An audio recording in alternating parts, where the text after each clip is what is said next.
Adventure in Pipeman on W4CY Radio. Download!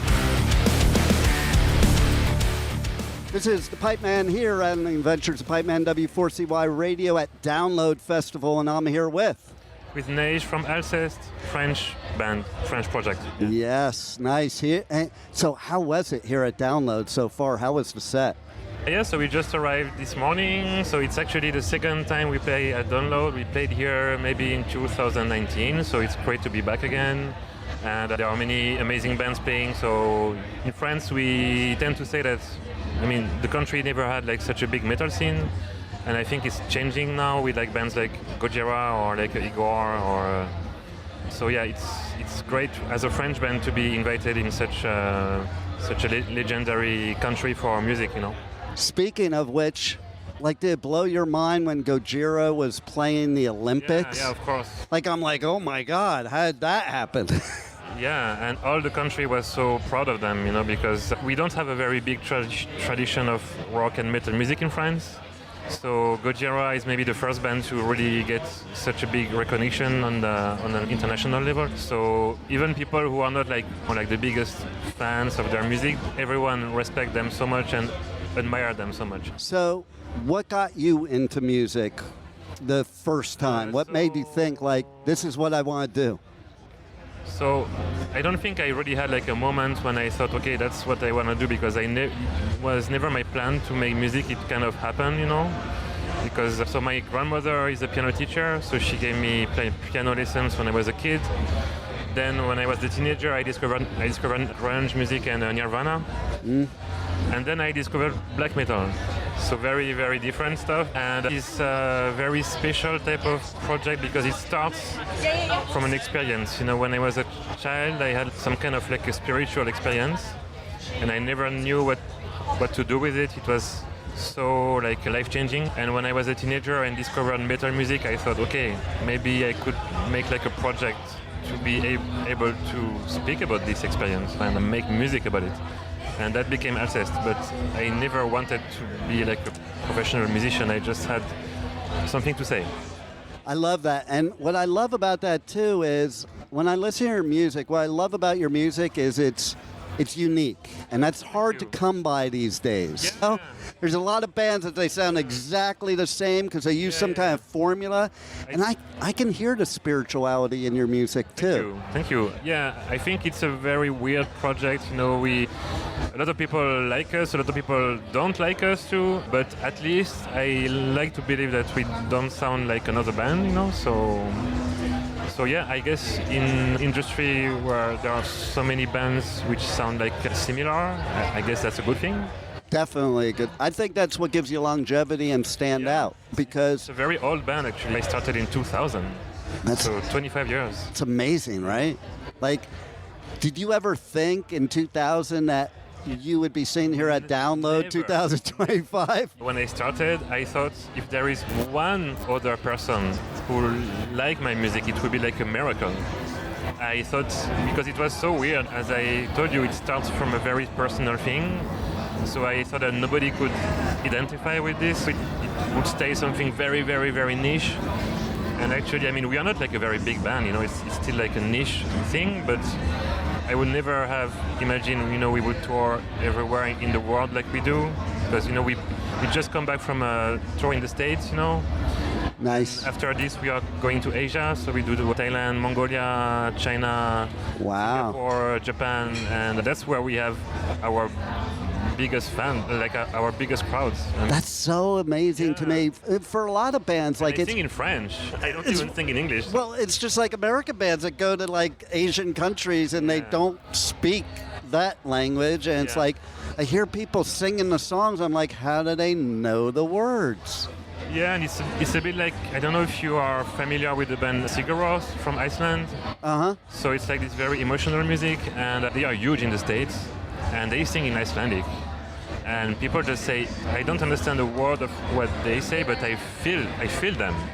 That's music. Yeah, so I like to think that maybe that's what people feel when they hear it's in French, but maybe it kind of transcends like borders and stuff. You know? It's kind of like the Who when they come to the States. Everybody loves the Who in the States. Yeah. Like the band from Mongolia? Yeah. Yeah.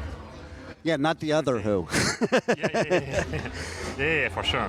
Yeah. So, being that you're in France, I'm going to cover next weekend Hellfest, which is one of my favorite festivals. It's a great festival. That place, Yeah. oh my God. They have all this like decoration thing. It's amazing. Like, I do festivals all over the world, and that It's just special, right? Just that place, it's like holy ground to me. They say Wacken is the holy ground. I think Hellfest is the holy ground. I think Hellfest has a little bit of this like American like sense of theatrics. Right? That's why maybe you like it as much. Yeah, well, because at night, okay, Yeah, when it's all the crazy. fire's coming up, I'm like, we really are in hell right now. Exactly. Oh, it's a great festival. I also love how, like you said, the decorations, and you can go to different parts, and it Experience. You know, people don't go there only to watch bands. They go there for like the ambience. totally. Yeah. There's like a pool, and I remember I did it right after COVID when they had the 7-day, 2-weekend Oh yeah, one, because you were in the VIP area too, right? and press. Yeah, of course. Yeah. So yeah. And so it was interesting. It was 104 degrees. So people were just hanging out in the pool. I think I did an interview in the pool because it was so freaking hot in the press tent. Yeah. And the VIP section at Hellfest is really cool. Like they really treat the people like super well. So. I totally love too, like I was going back in like the merch or little town area, and there was a band playing up on a roof, and and like it was just like everywhere you go, it was an experience. Yeah, and as I told you, for France has never been like a metal country, so it's a big deal for us to have a festival like that. Yeah, and like you mentioned, Gojira. I think that year Gojira played. Yeah. It's probably one of the They played biggest many times, crowds I yeah. ever saw. Yeah. It was amazing. It was like, it felt so good to see a band in their own country, Yeah. like people just so loyal into them, you know? Yeah, for sure. Do you find that for you in your local area that you have like this cultish following cause there's not many like So you? It wasn't the case in the beginning. Like it took us a very long time to be popular in France, but we eventually got there, and now I think it's where we have our best fans, like our best crowds too. When we played in Paris last year, and we played this venue called Olympia, and it's like maybe the most iconic venue in France. The Beatles played there, like the Rolling Stones and Edith Piaf, you know, this French singer. It's a very legendary venue, and we managed to sell it out. Like this tiny band from the south of France called Alcest, you know, like wow, what the hell? So my family came from the south of France because, you know, I'm from the countryside. Yes. And it was a very big deal for us to see that, okay, now in France, people like us. People are proud of us. But it took like 15 years maybe. I always say, people think bands become overnight successes, and I always say an overnight success takes about 20 years. Yeah. Right? I mean, it can happen, but it's very rare. So, I know the town you're from is countryside, but American me cannot pronounce the name of the town. You want to tell everybody what town you're from? So my town? Yes, that the band originated, that the music originated from. We are all from different places in France, but because Alcest started as like a solo thing, so for 10 years it was just me in my parents' house. I love it. Because I was like 15, I was really young when I started. And my town is called Bagnols-sur-Cèze. She could understand that. Bagnols-sur-Cèze, yeah. I would never be able to say that. Near Avignon, if you have ever heard about Avignon. Mm-hmm. So yeah, it's like a 30 minutes drive. Nice. Yeah. Tell everybody how they can reach out to you guys on the web, on social, check out your tour dates, get your music, buy your merch, all that good stuff. Yeah. Tell them how to reach you.